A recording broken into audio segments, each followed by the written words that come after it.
గఫూర్ గారు నమస్తే అండి. నమస్తే. గఫూర్ గారు, ఈ రకమైన పరిస్థితిని మనం ఎట్లా అన్వయించుకోవచ్చు, ఎట్లా విశ్లేషించవచ్చు?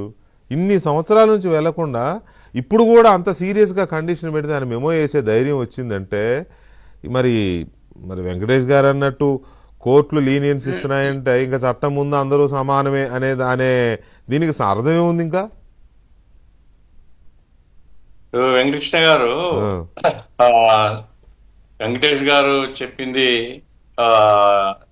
చాలా వరకు సరైన విషయమేనండి. ఎందుకంటే ఇప్పుడు కోర్టులను మేనేజ్ చేయడం అనేటువంటిది ఈయనకు లీగల్ టీము కొంచెం ఎఫెక్టివ్ లీగల్ టీమే ఉంది. ఇప్పుడు ఏం జరుగుతుంది, దాని మీద సిబిఐ కోర్టు వాళ్ళు కనుక ఒక అడ్వర్స్ జడ్జిమెంట్ ఇస్తారనుకోండి, దాని మీద వెంటనే హైకోర్టుకు పోతారు. హైకోర్టులో మళ్ళా హియరింగ్, మళ్ళా ఒక 15 రోజులు, ఒక నెల రోజులు హియరింగ్ తర్వాత అవసరమైతే సుప్రీంకోర్టుకు పోతారు.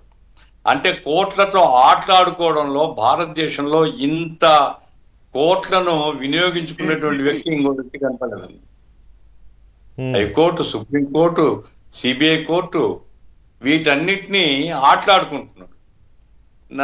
నా ఉద్దేశం ఏంటంటే ఇది ఇప్పుడు ఎవరైతే సిబిఐ కోర్టుకు ఆయన ఇంతకుముందు ఒక జడ్జి హియరింగ్ మొత్తం విన్నాడు, డిశ్చార్జ్ పిటిషన్స్ అన్ని విని ఆయన రిటైర్మెంట్ దగ్గరకు వస్తేనే ఆయన ఏమన్నాడు, నేను విన్నాను కానీ అవన్నీ మరి రాయాలి, ఇప్పుడు నాకు టైం లేదు, రిటైర్మెంట్ అయిపోతున్నాను కాబట్టి ఇంకో జడ్జికి ఇచ్చేయండి అనేసి రాసి పెట్టిపోయారు. అట్లా 5 అయ్యారు సార్. ఏమవుతుంది అంటే ఆట అనేటువంటిది ఈయన ఆడడం సరే, ఈ సిబిఐ కోర్టుకు వేసేటువంటి జడ్జిలు కూడా దీంట్లో భాగస్వాములు అవుతున్నారు. ఎందుకు అవుతున్నారు ఏమిటి, నేనేమి ఆరోపణ చేయడంలే. అంటే ఈ రకంగా న్యాయం అనేటువంటిది ఇది ఉండే వాళ్లకు చుట్టము, లేదా జగన్మోహన్ రెడ్డి లాంటి వాళ్ళకు చుట్టము అనేటువంటిది చెప్పగానే చెప్తున్నారు. ఇప్పుడు ఒక క్రిమినల్ కేసులో ఒకటి కాదండి, అది బ్యాచ్ ఆఫ్ క్రిమినల్ కేసెస్.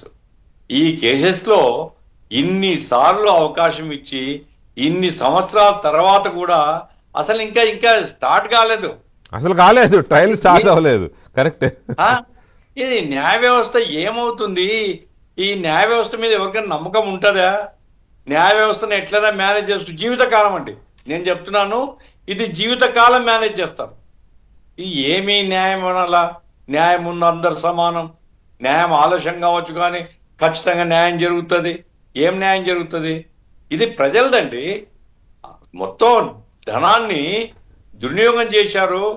ప్రజల ఆస్తులు లేదా ఈ భూములు ఇవన్నీ కాజేసి కమిషన్ పొంది ఆ రకంగా అధికార దుర్వినియోగాన్ని తలపడినారనేటువంటి కేసుల్లో ఇంత ఉపేక్షాభావంతో న్యాయ వ్యవస్థ ఉంటే మరి ఎవరికి చెప్పాలి సార్? మనం ఏమనంటే కంటెంప్ట్ అంటారు మనల్ని. ఏమో ఇక్కడ వ్యక్తిని గురించి అన్నం కాదు, అసలు వ్యవస్థనే ఈ రకంగా మేనేజ్ చేయబడ్డం అనేటువంటిది ఇది ఒక కేసే కాదండి.